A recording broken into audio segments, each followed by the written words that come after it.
بسم اللہ الرحمن الرحیم۔ کیا نماز میں پہلے سے سورت سوچ کر پڑھنا جائز ہے؟ جی بالکل پڑھ سکتے ہیں۔ پہلے سے سوچ لیں کہ آج میں نے پہلی رکعت میں کون سی سورت پڑھنی ہے، دوسری میں کون سی پڑھنی ہے، کوئی حرج نہیں ہے اس میں۔ جاوید پٹیل انڈیا سے، میں 3 بچوں کی شادی ایک ساتھ کر رہا ہوں۔ لوگ کہتے ہیں کہ 3 شادیاں ایک ساتھ نہیں کرنی چاہیے، طلاق ہو جاتی ہے، اسلام میں اس کی کیا حقیقت ہے؟ رہنمائی فرمائیں۔ کوئی حقیقت نہیں ہے، البتہ بعض بڑوں نے تجربوں سے ایک بات، یعنی کچھ تجربے ہوتے ہیں نا، اس سے ایک بات ہے کہ بھئی 2 بیٹوں کی شادی جب ایک ساتھ ہوتی ہے نا، تو اس میں ہوتا یہ ہے کہ 2 بہویں ایک ساتھ گھر میں آتی ہیں، تو اب ظاہر ہے دونوں میں ایک جیسی خاصیت نہیں ہوتی، کہ ایک میں کچھ خاص خوبیاں ہوں گی جو دوسری میں نہیں ہیں، تو پھر کیا ہوتا ہے، لوگ کمپیئر کرنا شروع کر دیتے ہیں خاندان والے، اچھا یہ دیکھو یہ تو یہ بھی کرتی ہے، یہ نہیں کرتی، یہ تو ایسی اچھی ہے، یہ ایسی اچھی نہیں ہے، اس کے تو اخلاق اتنے اچھے ہیں، یہ تو اس نے جواب دیا تھا۔ تو ایک ساتھ دونوں بہویں جب گھر میں آتی ہیں نا، تو اس طرح مقابلہ بہت ہوتا ہے، اس کے پھر فسادات سامنے آنا شروع ہوتے ہیں، کیونکہ کہیں بھی 2 لوگ ایک جیسے 100% نہیں ہوتے۔ تھوڑا وقفے سے جب ہوتی ہے شادی، تو پرانی والی کو تھوڑا بھول جاتے ہیں لوگ، اور پھر نئی والی کو فوکس کر رہے ہوتے ہیں۔ تو شرعی مسئلہ نہیں ہے، بڑے بوڑھوں نے، بزرگوں نے، بزرگ عورتوں نے یہ تجربوں سے یہ چیز دیکھی ہے کہ بھئی 2 ایک ساتھ بہویں جب آتی ہیں تو کمپیئر کیا جاتا ہے، لیکن 3 جب آ جائیں تو میرا خیال ہے پھر اتنا نہیں ہوتا، مقابلے 2 میں چلتے ہیں، 3 میں اتنا نہیں ہوتا مسئلہ۔ یہ تجربے کی بات ہے، اس کا شریعت سے تعلق نہیں ہے۔ تو اسی طرح 2 بیٹیوں کی شادی جب ایک ساتھ ہوتی ہے ایک ہی دن میں 2 بیٹیاں رخصت، تو 2 داماد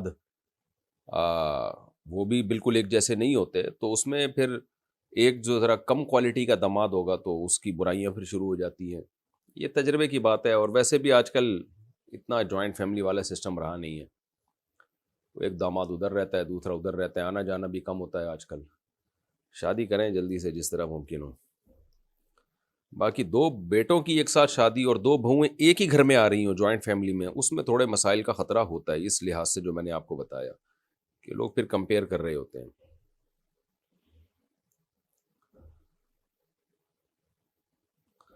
اچھا، یہ 2 بہنوں سے شادی ہو رہی ہو نا، 2 بھائیوں کی، پھر اتنا مسئلہ نہیں ہوتا، وہ تو 2 بہنیں ہیں، ایک ایڈجسٹ ہو جاتی ہیں۔ بہرحال، کیا بیوی طلاق دے سکتی ہے؟ نہیں بھائی، بیوی طلاق دے نہیں سکتی۔ او بیدہ عقدۃ النکاح، اللہ نے نکاح میں ہاں کرنے کا اختیار تو بیوی کو دیا ہے، واپسی کا بیوی کو اختیار نہیں دیا۔ یہ مسئلہ میں بار بار بیان کر چکا ہوں۔ واپس شوہر طلاق دے گا تو نکاح ختم ہوگا، ادروائز نکاح ختم نہیں ہوگا۔ اور خلا میں بھی ایک ایگریمنٹ ہے، جب تک شوہر اس راضی نہیں ہوگا تو بھی خلا نہیں ہوگا، تو یہ بھی خوب اچھی طرح سمجھ لیں۔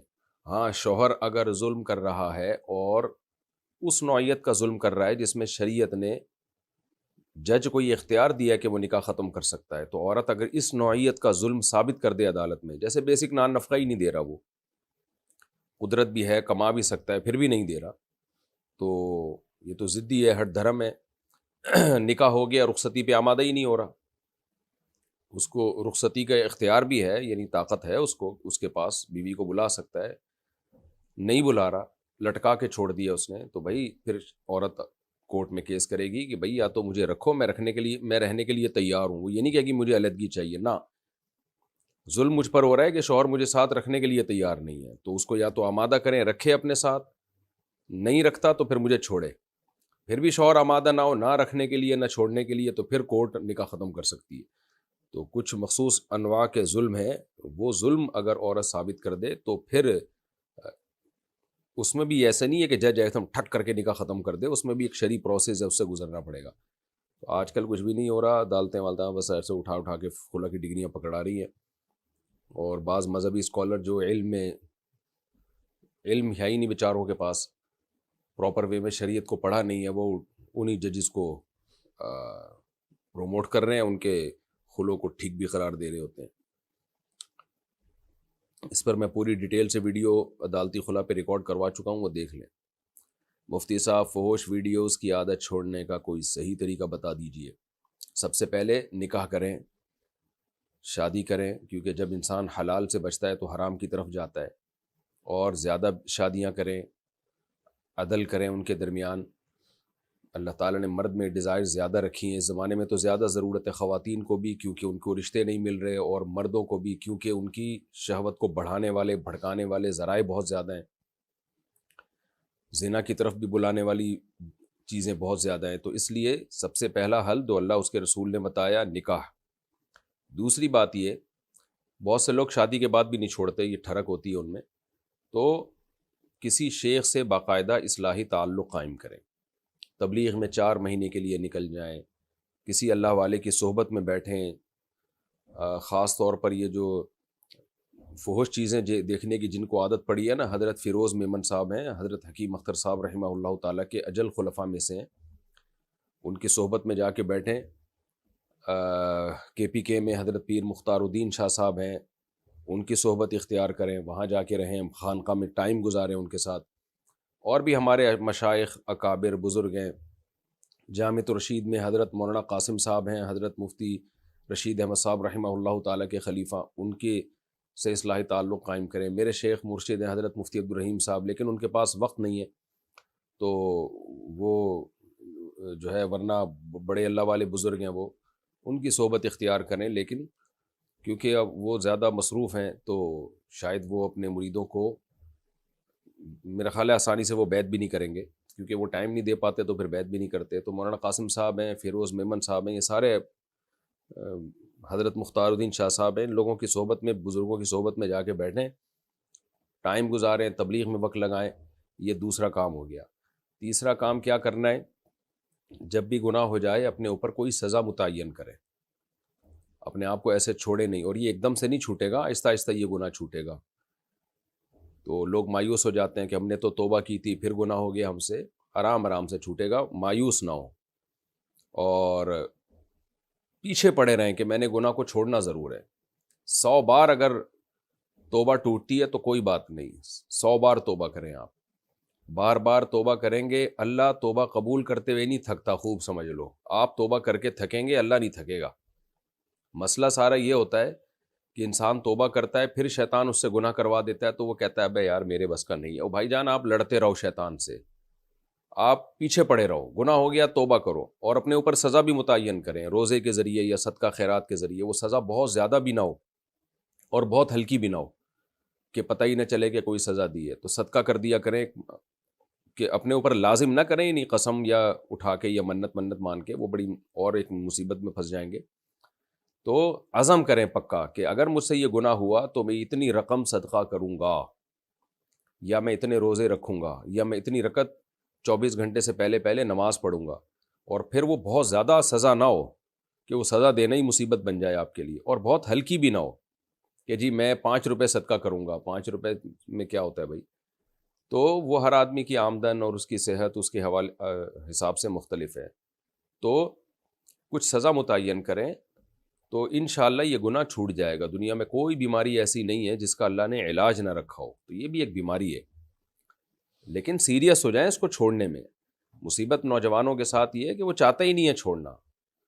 گناہ میں جب پڑ جائیں نا تو ان کا ارادہ ہی نہیں کرتے مضبوط.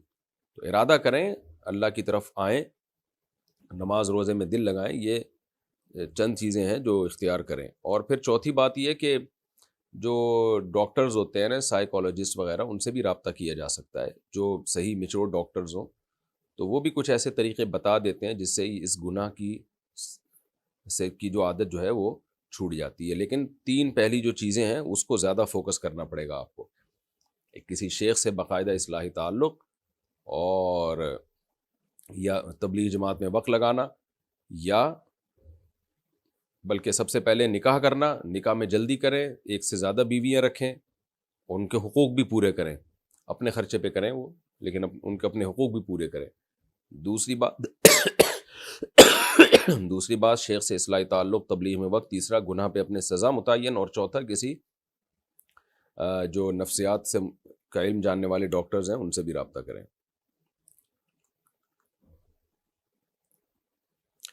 نماز میں ہاتھ ناف کے اوپر باندھنے چاہیے یا نیچے؟ خوب سمجھ لیں، نماز میں ہاتھ دایاں ہاتھ بائیں ہاتھ پہ رکھنا ہے، اس پر تو صحیح حدیث ہے. ہاتھ رکھنا کہاں ہے، سینے پہ رکھنا ہے، ناف پہ رکھنا ہے، ناف کے اوپر رکھنا ہے، ناف کے نیچے رکھنا ہے، کسی کے پاس کوئی صحیح حدیث نہیں ہے اس میں. مرفوع صحیح حدیث کی بات کر رہا ہوں، یعنی براہ راست نبی صلی اللہ علیہ وسلم سے سند متصل کے ساتھ. کوئی بے غبار حدیث کسی کے پاس بھی نہیں ہے، نہ اہل حدیث کے پاس نہ احناف کے پاس. تو اب اس میں آثار ہیں، آثار جو صحابہ تابعین کے ہوتے ہیں تو، اور تواتر عملی ہے. تو اس لیے جو متواتر عمل چلتا چلا آ رہا ہے جو چاروں ائمہ کے ہاں ہیں، وہ کسی نے ناف پر کہا، کسی نے ناف سے تھوڑا سا اوپر کہا. تو یہاں جو جیسے ہمارے اہل حدیث بھائی رکھتے ہیں، تو اس پر تو کوئی روایت بھی موجود نہیں اور عمل بھی موجود نہیں ہے امت کا. یہ ہماری رائے ہے، باقی اس مسئلے میں جھگڑے پھڈے نہ کریں.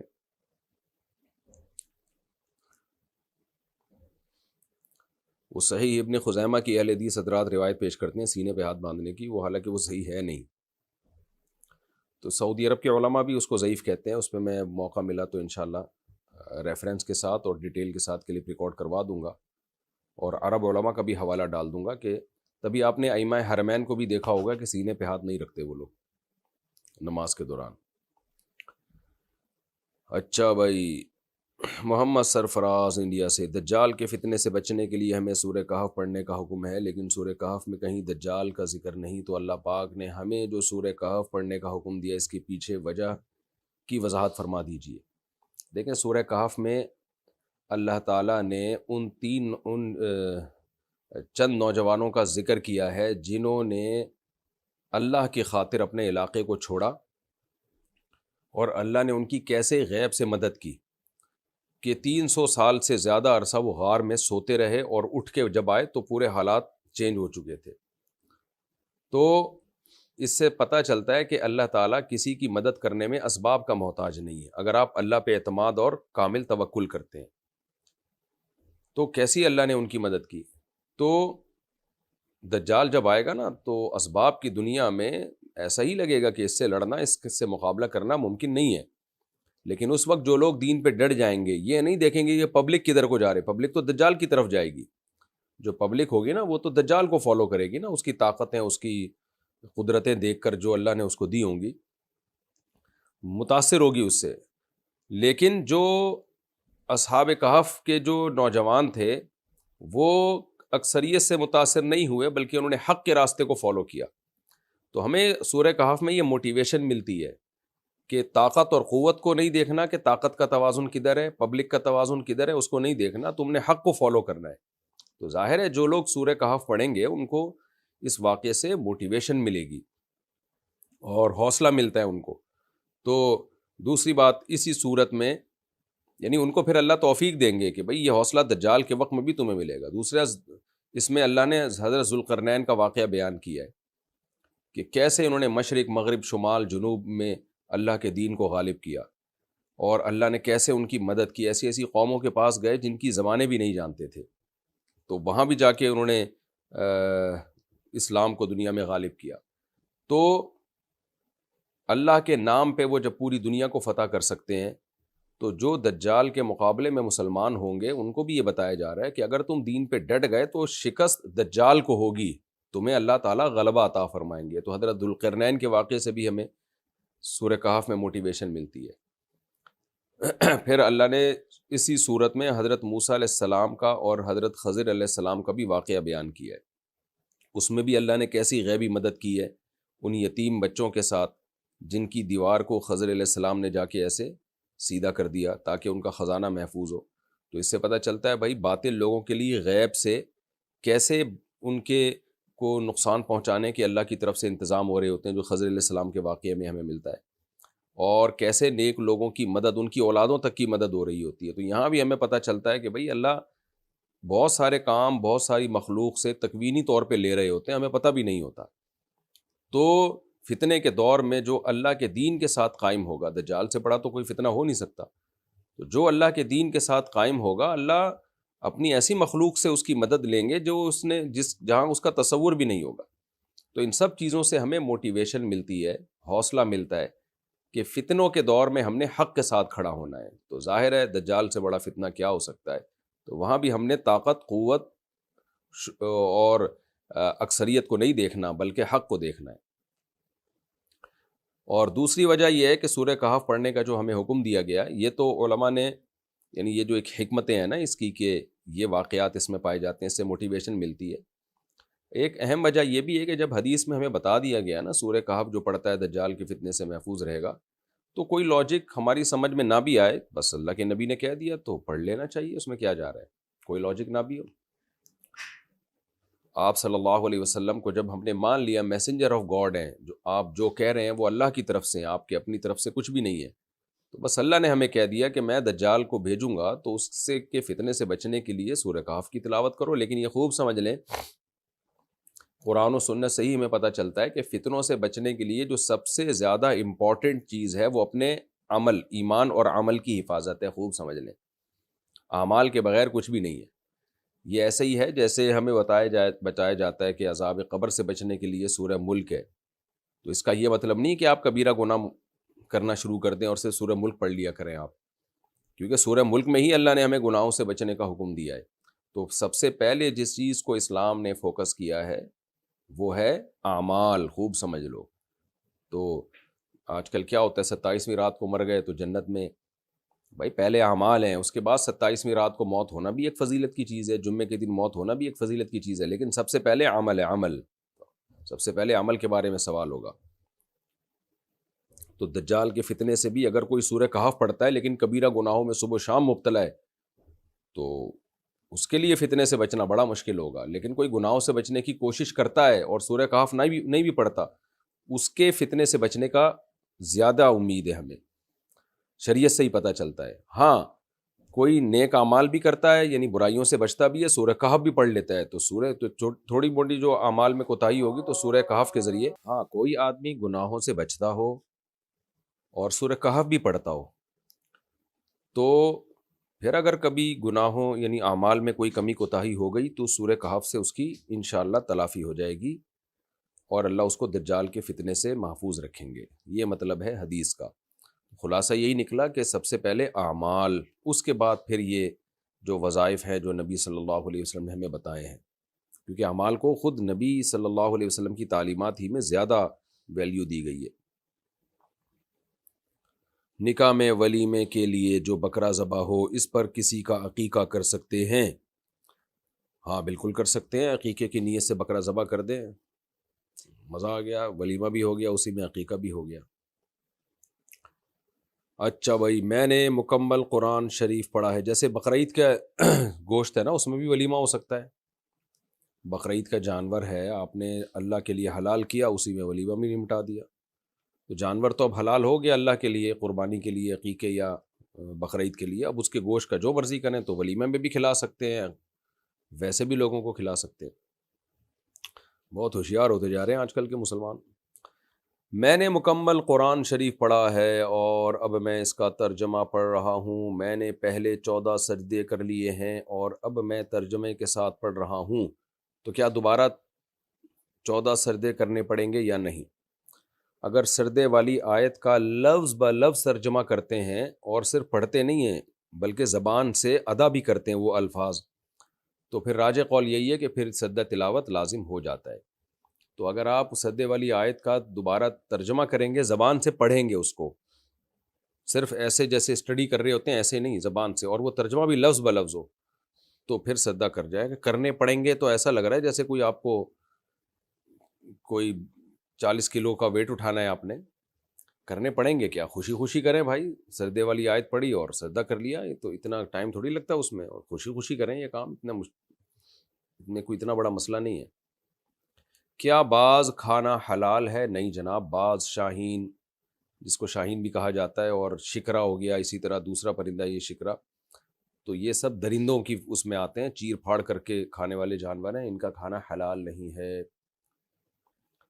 فوزیہ صاحبہ حیدرآباد سے، کیا عورت اپنے ہونٹوں پر مہندی لگا سکتی ہے؟ لگا سکتی ہے جی۔ محمد زاہد پنجاب انڈیا سے، میری ایک بہن ہے، اس کا شوہر شراب پیتا ہے، اس نے مکان بیچ کر سب پیسے نشے میں اڑا دیے اور اب وہ کرائے کے گھر پر رہتے ہیں، تو کیا میں اپنی بہن کو زکوٰۃ دے سکتی ہوں؟ اگر بہن کے پاس سونا نہیں ہے، کوئی ایسی پراپرٹی نہیں ہے جو استعمال میں نہ آتی ہو، تو دے سکتی ہیں آپ بہن کو، اور یعنی 52.5 تولے چاندی کے برابر رقم بھی ان کے پاس جمع نہیں ہوئی ہوئی ہے بہن کے پاس، تو زکوٰۃ دے سکتی ہیں، بالکل دینی چاہیے ایسی بہن کو تو بیچاری کو۔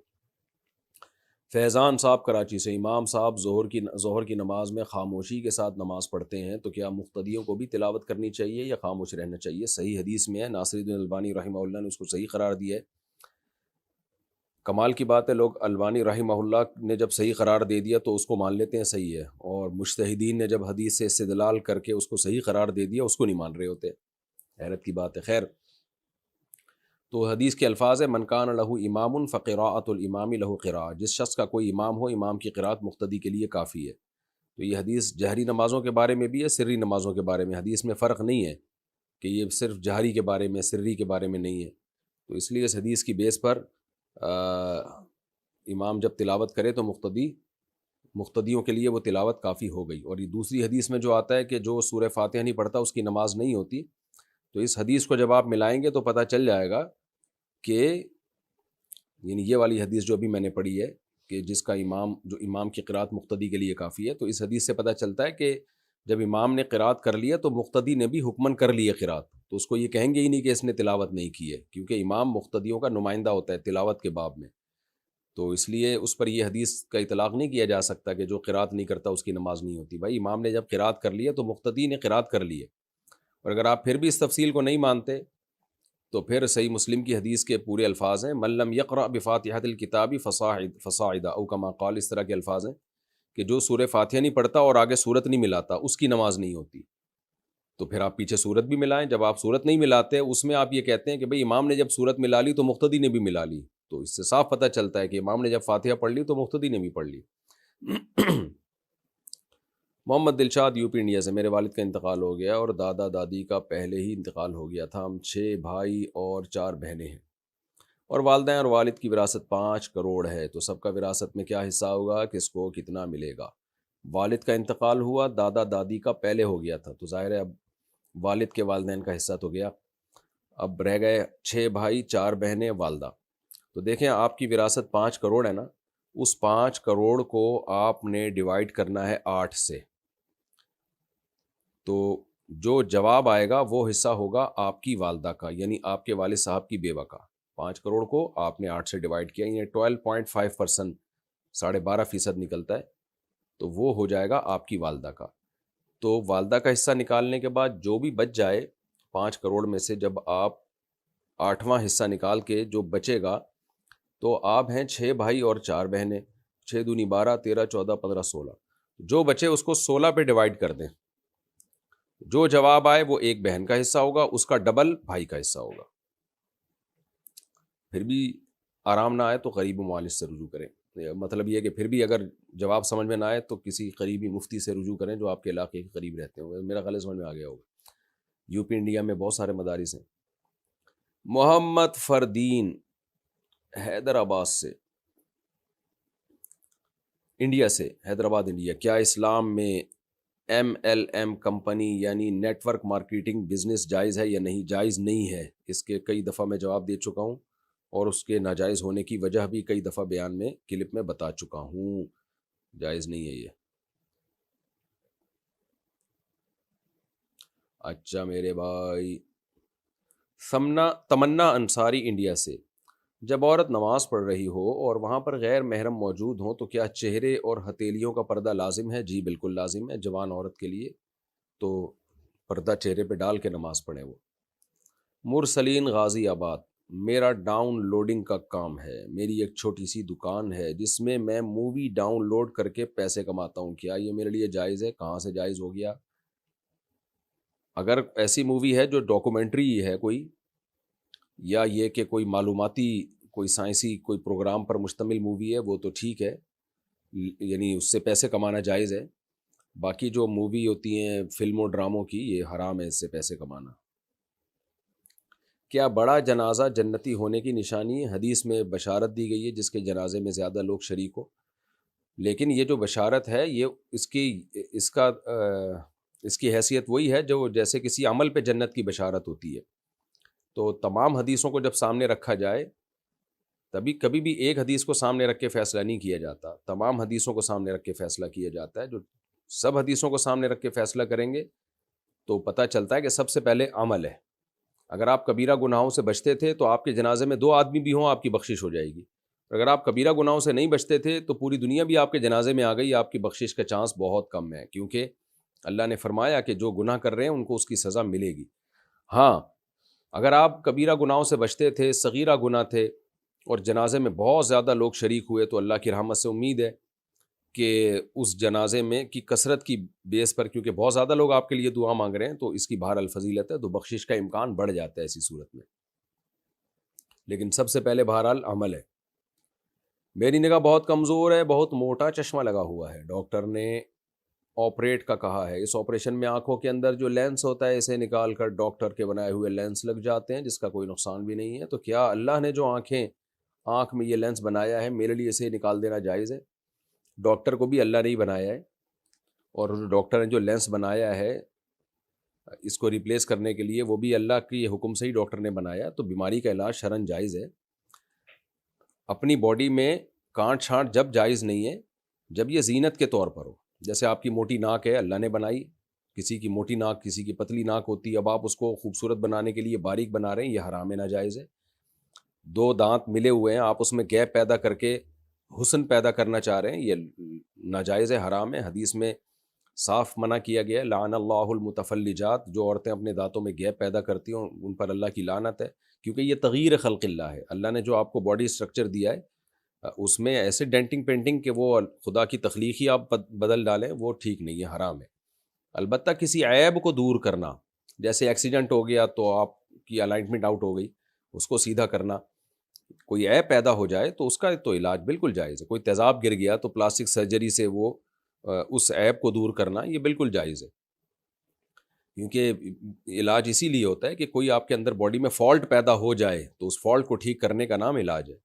تو اسی طرح اگر آپ کی نظر بہت کمزور ہے، اتنا موٹا چشمہ لگا ہوا ہے، تو ڈاکٹر کہہ رہے ہیں کہ یہ آپریشن کے ذریعے یہ چشمہ اتر جائے گا، تو دوسرا لینس لگا دیں، تو اس میں کوئی حرج نہیں ہے. یا اس لینس میں کوئی لیزر ٹریٹمنٹ کے ذریعے اس کی ایڈجسٹمنٹ کو ٹھیک کر دیں، تو دونوں طرح سے جائز ہے. اکرم حسین انڈیا سے، مجھ سے میری بیوی نے اپنے آپ کو غلطی سے یہ کہا کہ ہاں مجھے نبی سمجھو، کیا اس سے نکاح پر کوئی فرق پڑا ہے یا نہیں؟ نہیں جی، کوئی نکاح پہ فرق نہیں پڑا. اس کا مطلب کوئی پیغمبر کی توہین نہیں ہوتی معاذ اللہ، اور نہ ہی اپنے آپ کو نبی بنانا ہوتا ہے. یہ طنزیہ ایک لہجہ ہے کہ یہ طنزیہ لہجے میں نا کسی پہ طنز کرنے کے لیے کہ کوئی آپ کی بات کو ویلیو نہیں دے رہا ہوتا تو ایسے الفاظ کہے جاتے ہیں. لیکن پھر بھی توبہ استغفار کر لیں، آئندہ ذرا احتیاط کریں ایسے الفاظ استعمال کرنے میں. اعظم گڑھ، اگر کوئی جھوٹا قرآن اٹھا لے تو اس کا کیا کفارہ ہے؟ بہت بڑا جرم ہے میرے بھائی، قرآن اٹھا کے جھوٹی قسم اٹھانا، پتہ نہیں کیا ہوتا ہے. اس کا کوئی کفارہ نہیں ہے. کفارہ مستقبل کی قسم کا ہوتا ہے کہ آپ نے قسم اٹھائی یہ کروں گا اور آپ نے نہیں کیا، یا یہ نہیں کروں گا اور کر لیا، تو اس کا کفارہ ہوتا ہے کہ 10 غریبوں کو 2 ٹائم کا کھانا کھلانا. تو اس طرح کی جو قسم اٹھاتے ہیں ماضی کی کسی بات پر، یہ کبیرہ گناہ ہے. اس کا کفارہ یہی ہے کہ بس آپ بتا دیں بھائی میں نے جھوٹی قسم اٹھائی تھی، میں توبہ استغفار کرتا ہوں اور اللہ مجھے معاف کرے. کیا قرآن پاک بغیر وضو کے پڑھا جا سکتا ہے؟ جی پڑھا جا سکتا ہے، ہاتھ نہیں لگا سکتے آپ. چھپکلی کا پاخانہ پاک ہے یا نہیں؟ کیا باتیں کر رہے ہو میرے بھائی. مسجد میں میرے پیر کے نیچے چھپکلی کا پاخانہ لگ گیا تو کیا صورت میں مجھے دوبارہ وضو کرنا ہوگا؟ نہیں جی، دوبارہ وضو نہیں کرنا ہوگا، پاؤں دھو لیں.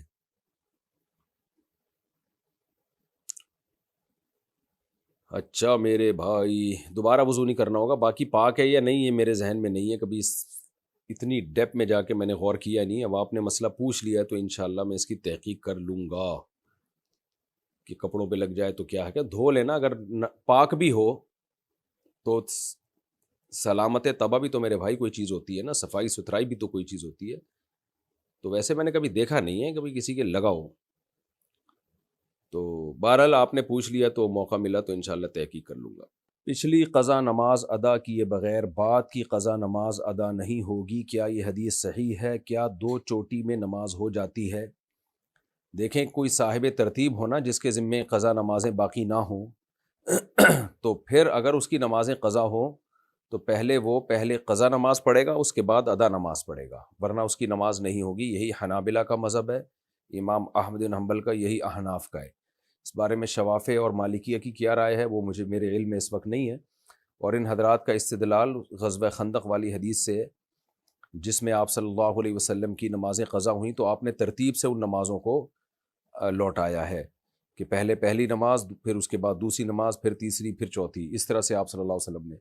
تو اس سے پتہ چلتا ہے کہ ترتیب اس میں واجب ہے، کیونکہ نبی صلی اللہ علیہ وسلم کے عمل میں اصل یہی ہے کہ ہمیں حکم دیا گیا ہے کہ لقد کان لکم فی رسول اللہ اسوۃ حسنہ. تو جب تک اس کی مخالفت کی دلیل نہ ہو تو اس حدیث سے ہمیں ترتیب ہی کا پتہ چل رہا ہے. واللہ اعلم. اگر شوہر اپنی بیوی کو یہ کہہ دے کہ میری اجازت کے بغیر گھر سے باہر نکلی تو میری طرف سے طلاق، کیا میں اپنی یہ بات واپس لے سکتا ہوں؟ نہیں، واپس نہیں لے سکتے. آپ یوں کہہ سکتے ہیں کہ تمہیں ہمیشہ کے لیے میری اجازت ہے کہ گھر سے باہر نکل سکتی ہو، تاکہ اجازت کے بغیر نکلنے کا تصور ہی ختم ہو جائے اور پھر کبھی بھی اس سے اجازت سلب بھی نہ کریں. یہی ہو سکتا ہے. دوسرا طریقہ یہ بھی ہو سکتا ہے کہ اگر زندگی میں پہلے کبھی بیوی کو طلاق نہ دی ہو، یعنی پہلے کبھی طلاق نہ دی ہو، تو ہے یہ طریقہ، یہ حیلہ کہ زوجہ کو ایک طلاق بائن دے دیں.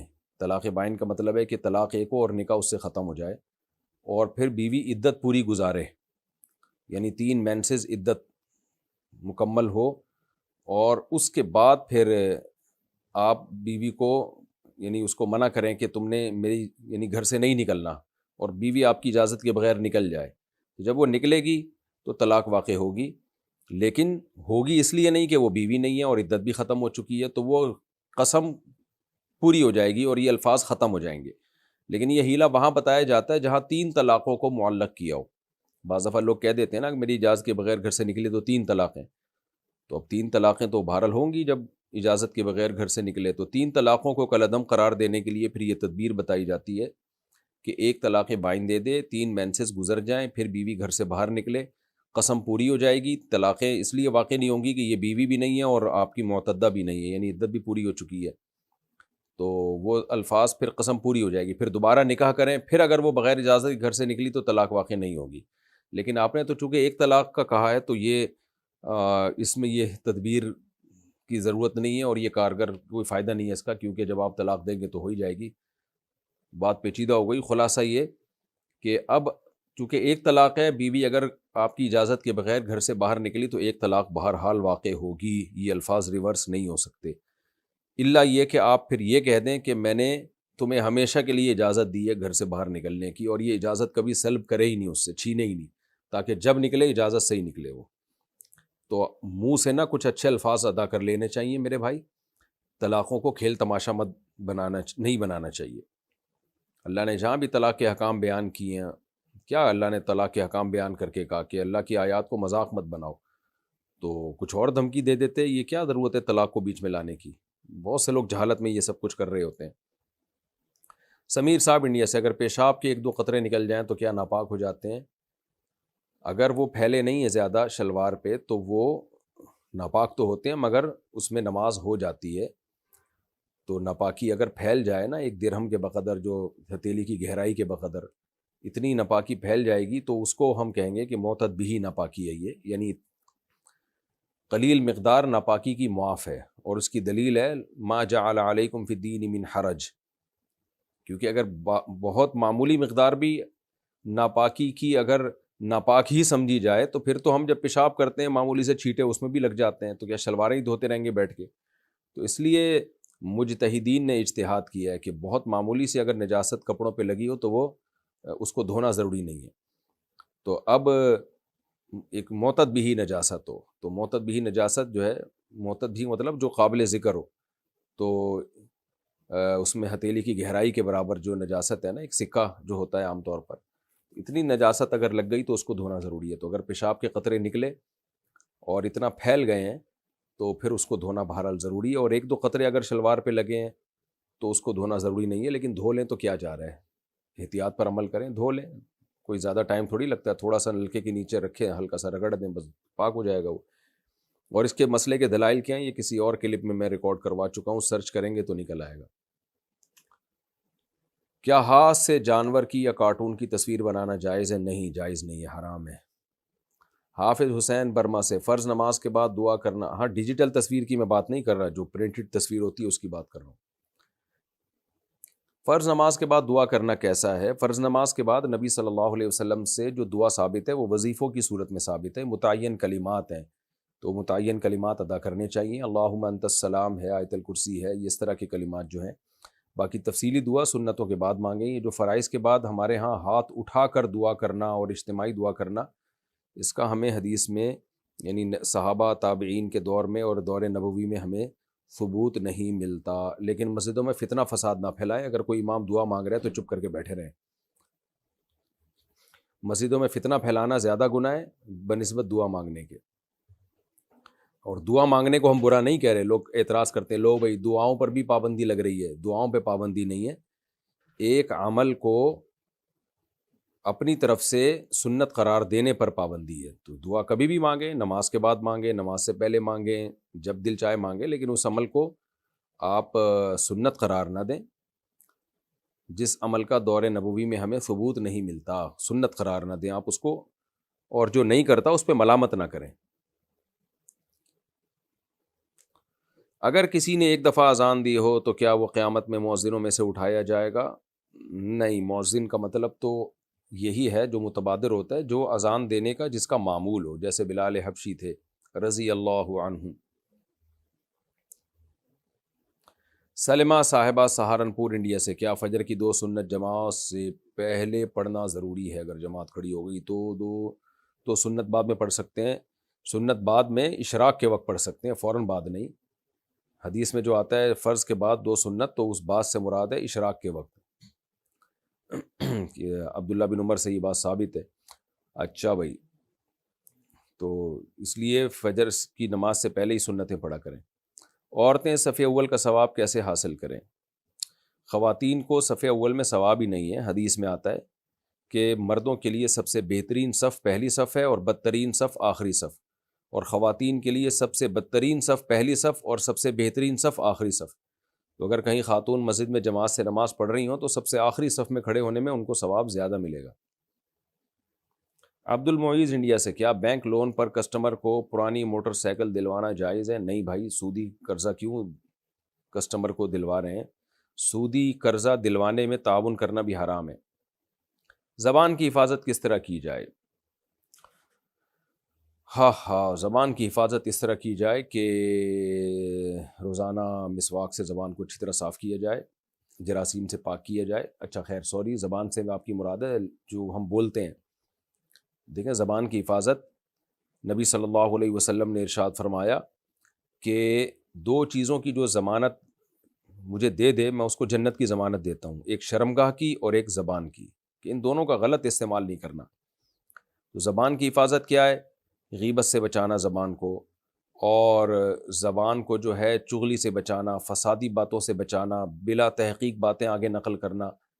آپ صلی اللہ علیہ وسلم نے فرمایا کہ سب سے زیادہ جہنم میں لے جانے والی چیز جو ہے نا وہ زبان کی کھیتی ہے، او کما قال صلی اللہ علیہ وسلم، یعنی تباہ کرنے والی۔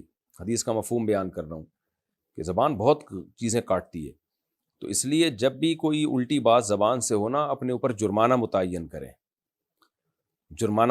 کریں، کہ جب بھی کوئی الٹی بات زبان سے نکلے گی اتنے پیسے صدقہ کروں گا۔ اور روایت میں آتا ہے من صمت نجا، جو خاموش رہ گیا وہ نجات پا گیا۔ تو اصل خاموش رہنا ہے، جب تک بولنے کی کوئی معقول ریزن نہ ہو چپ بیٹھے رہیں۔ آج چپ بیٹھنا بڑا مشکل کام ہو گیا ہے، اور ویسے یہ چیزیں اہل اللہ کی صحبت سے بھی حاصل ہوتی ہیں۔ تبلیغ میں بھی وقت لگائیں، تبلیغ والوں کو ہم نے دیکھا ہے کہ بہت ساری چیزوں سے وہ محفوظ ہو جاتے ہیں، اور اللہ کی بڑائی بیان کرتے کرتے نا پھر ان کو فضول چیزوں سے کی عادت ہی نہیں رہتی۔ کسی کمپنی کی پروڈکٹ کی ایڈورٹائزمنٹ پہ جو پیسہ ملتا ہے وہ حلال ہے یا حرام ہے؟ اگر کمپنی کی پروڈکٹ حلال ہے تو اس کی ایڈورٹائزمنٹ کی آمدن بھی حلال ہے۔ اگر کمپنی حرام چیزیں بیچ رہی ہے، شراب بیچ رہی ہے، تو اس کی ایڈورٹائزمنٹ پہ جو پیسہ ملے گا وہ بھی حرام ہوگا۔ زوجہ منصور، ہماری طرف اگر کسی کو پھوڑا پھنسی نکل آئے یا مونچھ آ جائے تو دودھ، نمک اور آٹے کی موٹی سی لئی بنا کر اس جگہ پر لگاتے ہیں، کیا یہ رزق کی بے حرمتی ہے؟ بھائی ضرورت کے لیے جائز ہے، اب بے حرمتی دیکھیں یا پھوڑا دیکھیں اس کا، اگر آپ کا خیال یہ کہ اس سے وہ ٹھیک ہو جاتا ہے تو لگا دیں، تو پھوڑے کے علاج کے لیے ٹھیک ہے۔ اگر یعنی ٹھیک کا مطلب جائز ہے، باقی ٹھیک ہے یا نہیں تو ڈاکٹر حکیم ہی بتائیں گے، شرعاً جائز ہے یہ۔ وہ جو پھوڑا نکلا ہوا ہے وہ انسانیت کی بے حرمتی نہیں ہو رہی اس پھوڑا نکلنے سے جو اس میں پیپ بھر گئی ہے۔